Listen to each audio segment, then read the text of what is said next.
like bosib, bu videoni kengroq tarqalishiga sabab bo'ling. Assalomu alaykum. Omonmisiz qadrli muxlis? Kun Tochko'z xabar berishicha, hatto bankomatdan ham o'tadi.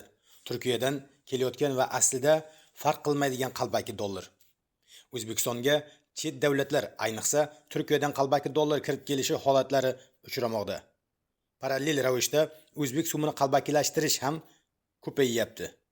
Ushbu soxta pullar birga bir ishlagani haqiqiysidan ajratish qiyinligi bankomat ham qabul qilishi aytiladi. Xo'sh, qalbaki pullardan qanday saqlanish mumkin?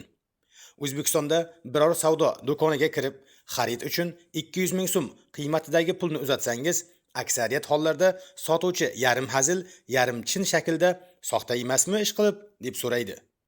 Bu ishonchsizlik va shubha o'z-o'zidan shakllanmadi. Sababi O'zbekistonda pulni qalbakilashtirish bilan bog'liq jinoyatlar soni oshib boryapti.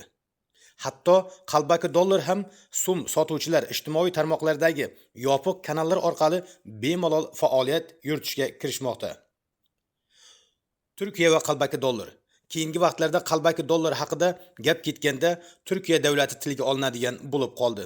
Ayniqsa 2024-yilning noyabr oyi oxirida ushbu davlatda qalbaki dollarlar tarqalgani yuzasidan tergov boshlangani ortidan bu boradagi gap so'zlar yana ko'paydi. Turkiyada qalbaki dollarlar bilan bog'liq tergovga mamlakatga 600 million dollarlik qalbaki banknotlar kontrabanda yo'li bilan olib kirilgani asos bo'lgan. O'shanda mazkur davlatdagi ayirboshlash shoxobchalari va banklar eski namunadagi 50 va 100 dollarlik kupyuralar bilan operatsiyalarni vaqtincha to'xtatgan.